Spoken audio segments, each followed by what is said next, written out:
Come to Helmuth Ford, home of the lifetime powertrain warranty.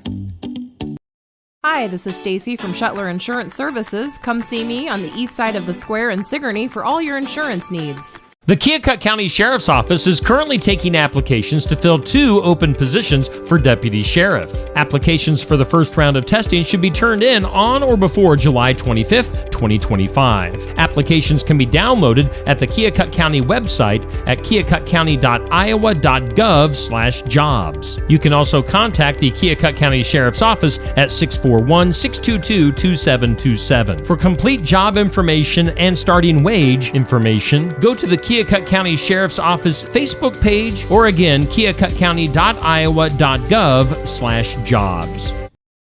Wrestling returns to the Delta Dome in Delta, Iowa with Central Empire Wrestling on Saturday, August 2nd at 7 p.m. Austin Bayless makes his long-awaited return to the ring. Plus Jared Thumb, Rory Fox, Kelsey Magnolia, and Sage Hale, along with the whole cast and crew of CEW, will be on hand August 2nd at the Delta Gymnasium. Advance tickets are just $20 and $25 at the door. Get your tickets at CentralEmpireWrestling.com. Professional wrestling makes its long-awaited return to the historic Delta Dome in Delta, Iowa, Saturday, August 2nd.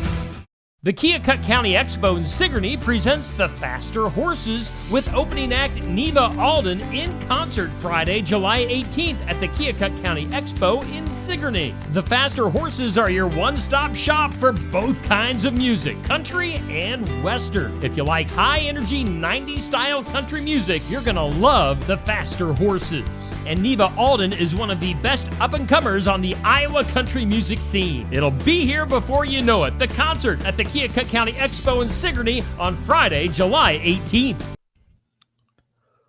Welcome to this edition of Morgan Asked For podcast. Good morning. It's Thursday morning, about 7:30. A little bit later. I am solo. Trevor's out with work this week, and just Zach's busy, and it's all right here. I'm gonna do a little mid-summer thoughts here for you. First, this is one of the slowest days of the year in sports. All-Star game happened. SBs were last night. Everybody's just all the baseball teams are getting into where they're going for the next game, whether they're traveling to the new city or back home. WNBA was heavy last night. Not very much because our All-Star game is coming up as well, which that's going to be about our main topic today. But right here in the middle of the summer, one of the slowest days of the year in sports. ESPYs was last night. Did not watch it. I saw some of the highlights. Shane Gillis, great comedian, went after a lot of people, and that's what that's all about, and all in good fun and everything. But I will probably try to watch more of that today, but I was not able to last night. First, I want to thank everybody for listening, but help us out a little bit here. Please rate, review, subscribe in YouTube or wherever you listen to us, whatever podcast player you do, Apple, Google, Spotify, wherever you do it, Overcast, Podbean, wherever you do it, just, rate, review, like. It does help us, and subscribe. Probably subscribe's the number one thing. It helps that algorithm go. And then also, tell other people about us, friends, family, coworkers, whoever you might be, someone that, whether it's here locally in Iowa or anywhere around the country, around the world. It is kind of neat to see someone in South Africa has listened to us. No idea. I don't know if they're from here and just traveled there. Doesn't matter. But it is cool to see where everybody does listen. But wherever you are, we do appreciate you and thank you for helping us with our podcast here. I'm going to start this one with the MLB All-Star game and really All-Star festivities. Home Run Derby, Cal Raleigh wins it. He's leading the league in home runs. He's, just doing awesome right now. It's really neat to see. His brother was catching, his dad was pitching. I know why they do all this, but, the fast pitching – and it's time limits, and I understand why, but it does go back to many years ago where, you had 10 outs or whatever it was, and you could let a ball go by. And, watching, Josh Hamilton or whoever it might be hit 20 home runs in a round. And I understand why they've changed it. Just that's too many swings and everything. But it's all about if the pitcher gets in a groove and you get in a groove and you can just pitch as quickly as you can. There's more than one ball in the air at a time, and it's sometimes kind of hard to find. And then also just, I don't know if everybody loved it, and maybe it did run its course, but Chris Berman going back all the time. It got old, and he probably said it thousands of times every home run derby, but it was the home run derby of my childhood. And even as it wasn't even that long ago that he was still doing it. And they're fun as well.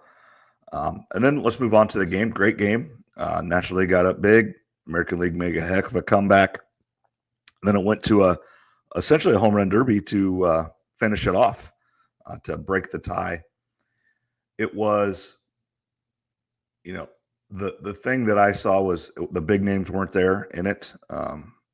Now, some of that is when those players that play in the first, second, third inning, some of those guys aren't there anymore. They take a shower, do whatever they need to do, and they leave because they're trying to get a day or two of vacation, or they got to get to the next spot where they need to be. So having Ohtani and Aaron Judge, they're probably not even there anymore. But that was high drama, and it was fun to watch. And that was truly old school home run derby, 3 swings, but you could take as many pitches as you want. And you could tell several of the guys, hey, I'm going to take a few here. Because the other thing in this situation, they did not have someone they were familiar with throwing. It was a guy for the Yankees for the American League and a guy for the Dodgers from the National League. So they were not familiar with how they throw batting practice. So they watched a few, and then they tried to time it. Great job there with everything, but Kyle Schwarber was the hero. 3 for 3, took the lead, and then coming back in the next round, the third and final round, the American League guy did not hit any home runs, so it was over. So the third guy for the National League didn't even have to hit. But just fun, creative way of doing it. This was not the first year that would have been implemented. It was the first year it was ever had to be implemented. But I think I read or heard that 2022 they implemented this tie-breaking rule. Major League Baseball does, for a long time, did a lot of things wrong. But in the last 3-4 years, they've done a lot of things right. Pitch clock has helped immensely. The games are way faster.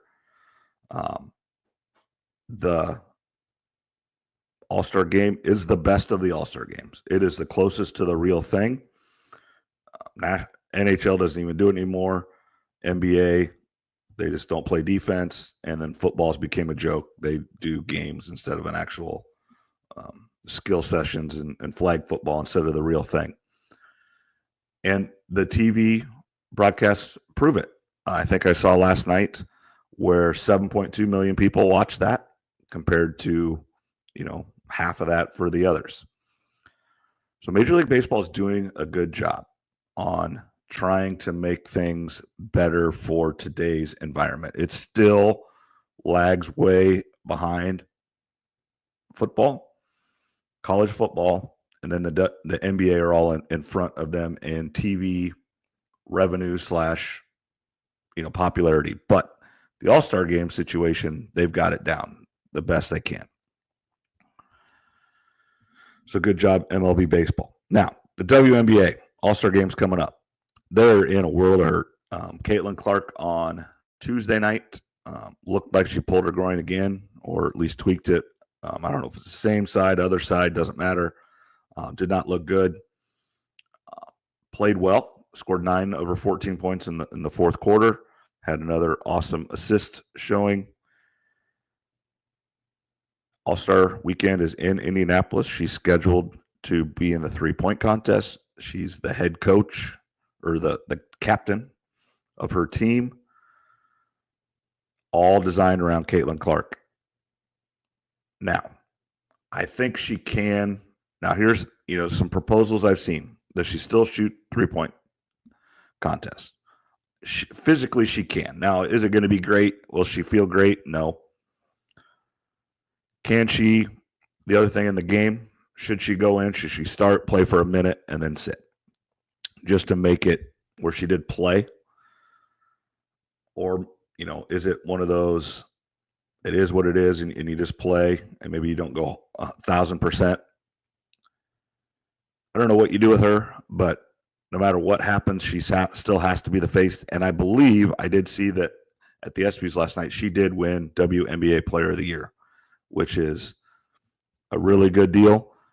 Probably some controversy because, and I agree with, she is not the best WNBA player, but she is the most influential, most important, most visible, whatever, everything else she is, just maybe not the actual best basketball player in the WNBA. But she's right up there. I mean, it's not, you don't have to go very far to get her, but it's just going to be very interesting to see how the Fever, her, and the WNBA and the city of Indianapolis all handle this weekend. She did not play last night against Liberty. They got beat pretty good, which Liberty are really good. Yes, they have beat them, but they've lost to them as well with and now without her. So just continue saga. I don't know what you do with her. Do you try to sit her for 4 or 5, 6 more games? Just try to, hopefully you can tread water, get into the playoffs, and maybe she's healthy for the playoffs. It's a tough deal, and we'll find out how they do with her and what they do with her coming up. But I don't envy the WNBA and the All-Star game this weekend on what to do with her. Because if she can't show, and she'll show, and that's she's, even if she doesn't play and doesn't participate in anything, she will be there because she does understand that aspect of her responsibility and her being the face of the WNBA. But it will be very disheartening for everybody around if she cannot participate in the activities. Another thing here, we just got finished Monday, Tyler's USSSA season, 12U. He played in the AAA division. I'm super proud of him and his teammates. They won the elite bracket, and it's funny. It's the elite bracket, and there was discussion when you pair it and what do you put with it. It is funny to watch, and because there are a lot of different state champions. There's the elite gold, and then there's the elite silver bracket, and then there's the AA elite gold, silver, bronze, whatever. How many ever? There's lots of state champions. And as a Sting, we've been very, very lucky. 9-year-olds, they won the AA silver bracket. 10-year-olds, they won the AA elite gold bracket, just like we did this year. And then last year we made the Final Four. And then this year we won the elite AAA gold bracket. So, which essentially means you're the top AAA team in Iowa, which is awesome. We hadn't played as well lately, but we came back and everybody did awesome this weekend. Had some kids really step up. And then, the kids that have been doing super well all year just continued it. And then obviously a couple kids step up, and awesome. Super fun to watch. All Pella kids. That's what's fun. We played PCM in the championship game, and as far as I know, they're all PCM kids. So it wasn't the travel teams. It wasn't the club teams. It was, I'm not going to say Pella's a small town, but smaller town. And then obviously PCM is a small town with some of the best baseball players around at their age level. So really fun to see. And we played PCM 4, 5, 6 times this year. We've scrimmaged against them in practice. So we're very familiar with them. And then Grant Burns, our head coach, does a great job with them. And this is how old I am. My first year teaching at Eddyville Blakesburg, he was a player at PCM on a very good PCM team in every sport, won a state title in basketball. Brandon Myers was also on that team, obviously future Hawkeye and NFL tight end with the Giants. But Grant Burns was a heck of an athlete himself, and he went on to a great college career there around Des Moines. I believe he finished up at Grandview. But super proud of them. And then obviously our boys, they're staying. They spent, and I know Tyler spends a lot of time fielding ground balls and extra hitting. I want to thank Doug DeCock. He helps Tyler out with his hitting, and it's really helped over the last few years, and he does a great job. So thank you, Doug.